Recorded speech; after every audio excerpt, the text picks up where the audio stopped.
নিয়ে বলার আগে আমি সংক্ষেপে দুটো বিষয় শুধু তুলে ধরতে চাই।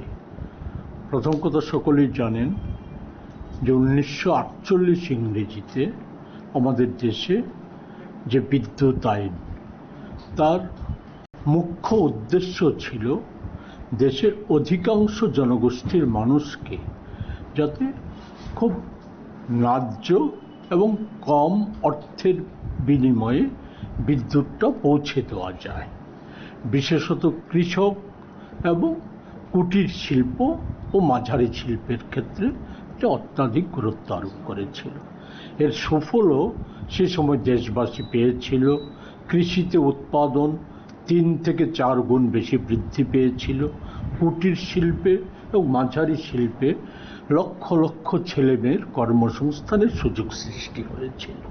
এভাবেই চলতেছিল। এছাড়া ভর্তুকি সাধারণের যাতে নাগালের বাইরে থাকে বিদ্যুৎ পরিষেবা, সে কারণে ভর্তুকি প্রথাটা সারা দেশেই চালু ছিল।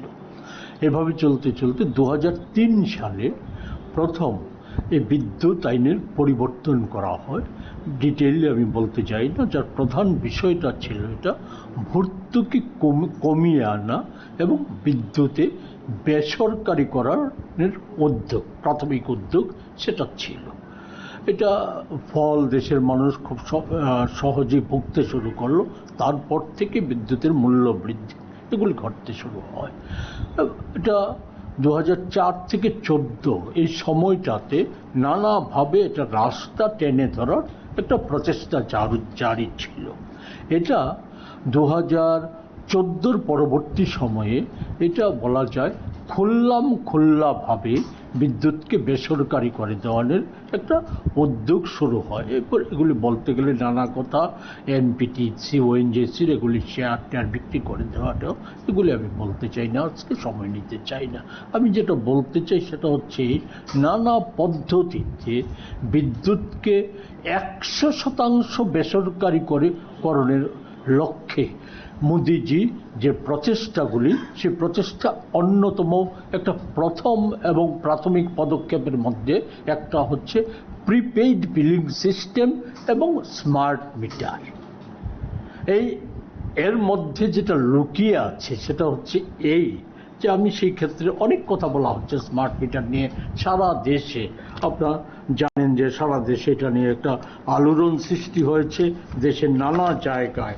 এটা একটা তথ্যে দিলে আপনারা বুঝে যাবেন যে দেশের নানা প্রান্তে এখানে যে একটা বলা যায় জোর জবরদস্তিমূলক এ রাজ্যে চালানোর চেষ্টা হচ্ছে। সেই জায়গায় দেশের যে নানা জায়গায় 10টি রাজ্যে এখন পর্যন্ত একটিও স্মার্ট মিটার বসেনি। বরাদ্দ হয়েছিল আপনার 4,88,35,282টি, একটাও বসেনি। বরাদ্দ যেগুলি বরাদ্দের বাইরে যেগুলি আপনার বসেছিল, বরাদ্দ যে রাজ্যগুলিতে হয়েছে যেখানে বসিয়েছে, বরাদ্দের 5% না, মোট বসেছে 1,32,97,000। এটা নানাভাবে দেশের বিভিন্ন জায়গায়, যেমন মধ্যপ্রদেশ থেকে আজ থেকে 3-4 মাস আগে 3টা গ্রাম থেকে অভিযোগ আসতে শুরু করলো, যারা 2000 টাকা বিদ্যুতের বিল যারা দিয়ে অভ্যস্ত ছিল তাদের 15 থেকে 20,000 টাকা বিল আসতে লাগলো। এটা আসার পর বিদ্যুৎ স্মার্ট মিটার সরবরাহকারী সংস্থার কাছে নিয়ে যাওয়ার পর তারা অস্বীকার করলো, যথারীতি অস্বীকার করলো।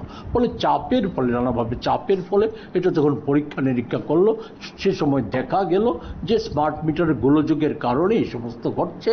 এই গোলযোগ মিটানোর পরে আবার পুনরায় 2000 টাকা চলে আসলো। সবচাইতে উল্লেখ্য উত্তরাখণ্ডে, যে উত্তরাখণ্ডে বিজেপি শাসিত রাজ্য জানেন সকলেই, সেখানে মাত্র 7টি স্মার্ট মিটার বসিয়েছে।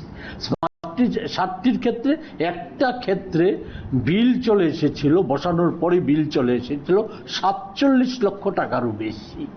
এটা তো প্রথমত সরবরাহকারী সংস্থা মানতেই চায়নি, তারপর চাপ সৃষ্টির পরে সেটা গিয়ে এখন কমেছে, কিন্তু স্মার্ট মিটার বসানো বন্ধ, স্থগিত হয়ে আছে। উত্তরপ্রদেশে আমাদের কাছে যে খবর, উত্তরপ্রদেশও আপাতত স্থগিত হয়ে আছে। সবচেয়ে বেশি যেটা দেখা যাচ্ছে সেটা হচ্ছে আসামে বিদ্যুৎ নিগমের যারা আপনার অফিসার ইঞ্জিনিয়াররা তারা বন্ধ করে দিয়েছিল, মানুষের খুব বিক্ষোভের ফলে বন্ধ করে দিয়েছিল। কিন্তু হিমন্ত বিশ্ব শর্মা এটা আবার জোর করে সেটা লাগু করেছে। এটা আমাদের রাজ্য ঘটাতে চলছে। আমাদের রাজ্যে যে সমস্ত ব্যাখ্যাগুলি দেওয়া হচ্ছে, আমি শুধু কটা ক্ষেত্রে বলবো। একটা বিষয় সেখানে কেউ কেউ বলার চেষ্টা করছে যে আমরা যেটা বলছি এটা হচ্ছে বিদ্যুৎকে সম্পূর্ণরূপে বেসরকারীকরণের লক্ষ্যে এই জিনিসটা করা হচ্ছে, স্মার্ট মিটার করা হচ্ছে বা সূর্যঘর প্রকল্প এগুলি সবই এর লক্ষ্যে। এর কেউ কেউ বলা হচ্ছে বিজেপিকে আর কংগ্রেসকে এক পার করে দেখানোর চেষ্টা হচ্ছে। এতে আমার মনে হয় বিজেপির যে এই যে জনবিরোধী কার্যকলাপটা, এই যে পদক্ষেপটা, এটাকে খানিকটা লঘু করে দেখানোর এটা একটা প্রচেষ্টা। বিজেপি কতটা জনবিরোধী স্মার্ট মিটারের মধ্য দিয়ে ইতিমধ্যেই আদানিকে 30% বেশি স্মার্ট মিটারের বাজার আদানির হাতে দিয়ে দিয়েছে। এবং আজকে দেখবেন আপনারা একটা বিজ্ঞাপন যদি লক্ষ্য করেন টেলিভিশনে, সেই বিজ্ঞাপনটা নিয়মিত প্রচার হচ্ছে। সেই প্রচারটা হচ্ছে মুখ্য বিষয়টা আমি বলি, একটা বাচ্চা মেয়ে বলছে আসুন আসুন আপনাকে সূর্য দাদার সাথে পরিচয় করিয়ে দিই। সেই সূর্য দাদার কাছে পরিচয়ের ফলে সেখান থেকে বলা হচ্ছে আমরা শুধু ঘরে সূর্যের আলোই পৌঁছে দিচ্ছি না, আদানি ভারতবর্ষের এ প্রান্ত থেকে ও প্রান্ত পর্যন্ত আলোর কিরণ ঘরে ঘরে পৌঁছে দিচ্ছে, জায়গায় জায়গায় পৌঁছে দিচ্ছে। এর মানেটা এর অর্থ দাঁড় করালে যে ভারতবর্ষের পুরাণের চেষ্টা তো করছেনই। আমি শুধু সেই জায়গায় দাঁড়িয়ে কয়েকটা বিষয় তুলে ধরতে চাই। যেমন 2018-র তুলনায় 2025-এ দ্বিগুণ হলো কেন, এটার কোনো ব্যাখ্যা নেই। 2018-তে 350 কোটি টাকারও বেশি স্থায়ী আমানত ছিল, এটা শূন্য হয়ে গেল কেন, ফাঁকা হয়ে গেল কেন? কেন এই 2025-এর মার্চে নিগমের হিসাব অনুযায়ী 285 কোটি টাকা দেনা, 350 কোটি টাকাই বা কোথায় গেল?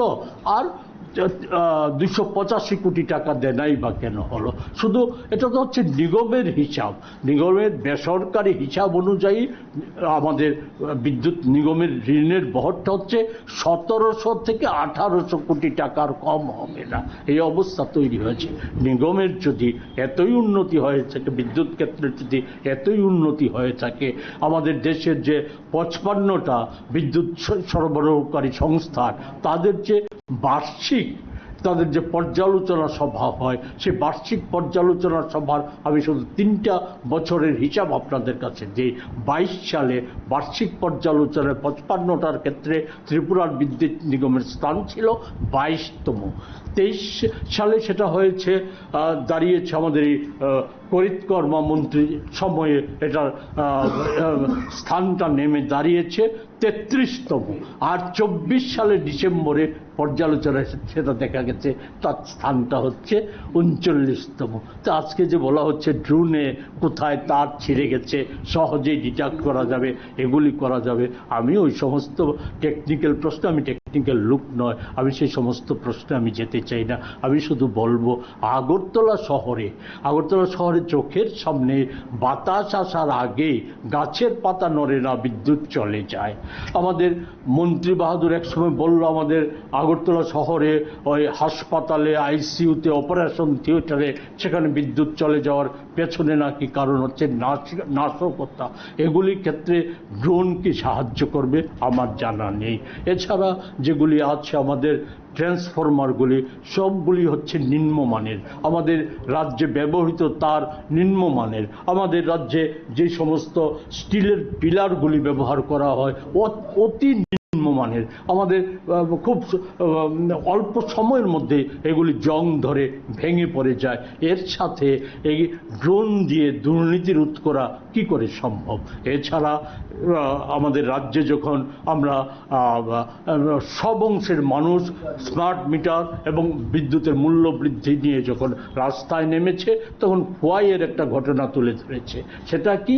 সেটা হচ্ছে গ্রাহক, দুর্নীতিগ্রস্ত গ্রাহক ভোক্তা আর মিটার রিডার নাকি তারা নাকি যোগ সাজস করে সেখানে তাদের বিলটা কমিয়ে এনেছিল, যার ফলে দেখা গেল সেখানে অতিরিক্ত 88,000 টাকা, আমি যদি সংখ্যাটা ভুল না করি, সেটা কিন্তু স্মার্ট মিটার লাগানোর পরে বিল এসেছে। আমি শুধু নিগমের এমডি বা বিদ্যুৎ মন্ত্রীর কাছে আপনাদের মাধ্যমে শুধু এই কথাটাই বলতে চাই যে পুরনো যে ডিজিটাল মিটার, এ তো বাইরে থেকে খোলা বা বাইরে থেকে অপারেট করার কোনো রকম সিস্টেম আছে বলে তো আমাদের জানা নেই।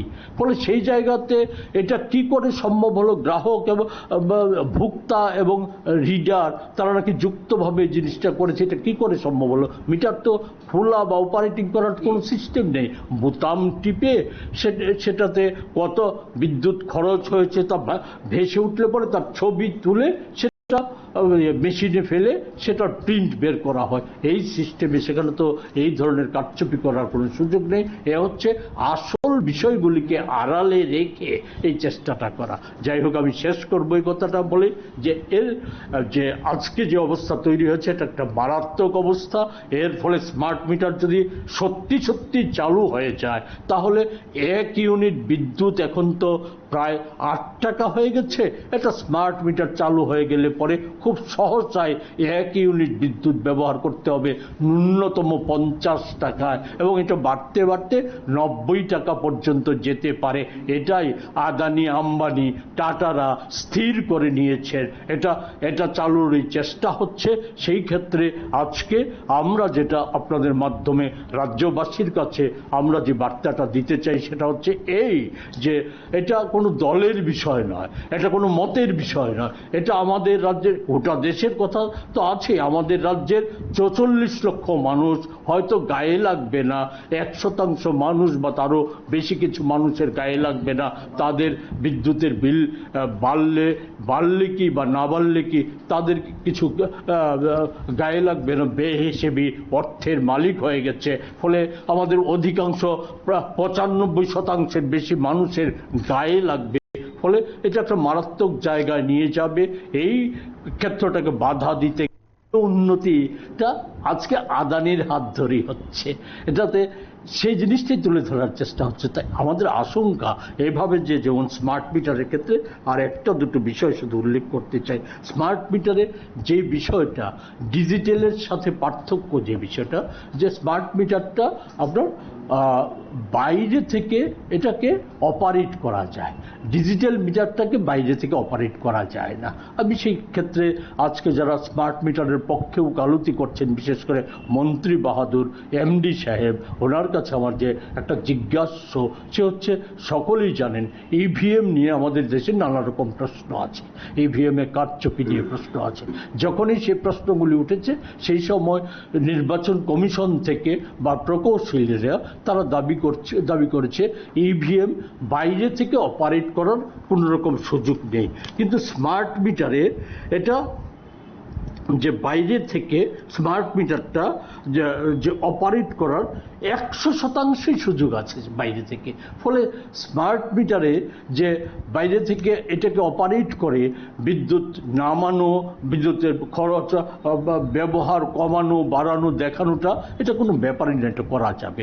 আরেকটা বিষয় যেটা মারাত্মক সেটা হচ্ছে এই বিদ্যুতের মূল্য নির্ধারণের অধিকারটা মোদিজি আদানিদের হাতে তুলে দিয়েছে, মূল্য নির্ধারণের অধিকারটা। এর ফলে এখন ভারতবর্ষে যে সিস্টেমটা স্মার্ট মিটারের মধ্য দিয়ে চলে আসছে সেটা হচ্ছে কি এই যে বিদ্যুতের দামটা মূল্য নির্ধারিত করার জন্য 24 ঘন্টাকে 3টা ভাগে ভাগ করা হচ্ছে। একটা হচ্ছে সাধারণ সময়, একটা হচ্ছে মধ্যবর্তী সময়, আর একটা হচ্ছে পিক আওয়ার। সেই সময় 3টা সময়ে 3টা মূল্য নির্ধারিত হবে। ফলে স্বভাবতই আমরা ধরে নেব পিক আওয়ারে যখন চাহিদাটা বেশি থাকবে তখন পিক আওয়ারে মূল্যটা বেশি হবে। ফলে সেই জায়গাতে আজকে যেটা বাড়িয়েছে যে বিদ্যুতের দাম 2018-র তুলনায় দ্বিগুণেরও বেশি করে ফেলেছে, সেটা আরও যে বাড়বে, জালিয়াতি অন্যান্য কিছু বাদ দিলেও খরচাটা যে সাধারণভাবেই অস্বাভাবিক রকম বাড়বে এ নিয়ে কোনো রকম সন্দেহ নেই। এই জায়গায় দাঁড়িয়ে অনেক কথা আজকেও দেখলাম কোনো কাগজে বা বিভিন্নভাবে বলার চেষ্টা হচ্ছে। বৈপ্লবিক সিদ্ধান্ত, ড্রোন চালু হয়েছে আমাদের রাজ্যে। আমাদের গুয়াহাটিতে শক্তিক্ষেত্রের যে সভা, সেই সভায় নাকি আমাদের বিদ্যুৎ মন্ত্রী যে সমস্ত যুক্তি গ্রাহ্য বিষয় তুলে ধরেছেন, এর ফলে নাকি আমাদের রাজ্যের গ্যাসের মূল্য বৃদ্ধি, যার সাথে জড়িয়ে আছে বিদ্যুতের মূল্য বৃদ্ধি, এটা নাকি রোধ করা সম্ভব। পতাকা, দলীয় পতাকাকে বাইরে রেখে আমাদের গণ আন্দোলন গড়ে তুলতে হবে, নতুবা সেই কথা বলি শেষ করব। বর্তমানে দেখবেন আবার টেলিভিশনে একটা বিজ্ঞাপন চালু হয়েছে যে আদানির দেশে আলোকিত করছে। এভাবেই হয়তো যদি বিদ্যুৎ ক্ষেত্রে সফল হয়ে যায়, অন্য সব ক্ষেত্র, পরিবহন ক্ষেত্র তো তুলে দেওয়া হয়েছে বেসরকারি হাতে, সে শিক্ষা ক্ষেত্র তুলে দেওয়া হচ্ছে, স্বাস্থ্য ক্ষেত্র তুলে দেওয়া হচ্ছে। ইস্ট ইন্ডিয়া কোম্পানি যেমন এক সময় আমাদের দেশের মালিক হয়ে গিয়েছিল, এইভাবে আদানি, আম্বানি, টাটারা আমাদের দেশের আবার মালিকানা তাদের হাতে, সম্পূর্ণ মালিকানা তাদের হাতে চলে যাবে। এই অবস্থা থেকে আটকাতে গেলে পরে আমাদের ঐক্যবদ্ধ আন্দোলন, এবং এই আন্দোলনের মধ্য দিয়ে এদেরকে বিরত করা হয়তো যাবে না। আন্দোলনের মধ্য দিয়ে এই সরকারটা যে পরিবর্তনের ক্ষেত্র ধীরে ধীরে তৈরি হচ্ছে, একে আরো বেগবান করে এই সরকারটাকে পরিবর্তনের মধ্য দিয়ে রাজ্যে মানুষকে রক্ষা করতে হবে, এই স্মার্ট মিটার নামক যন্ত্র দানের হাত থেকে বাঁচাতে।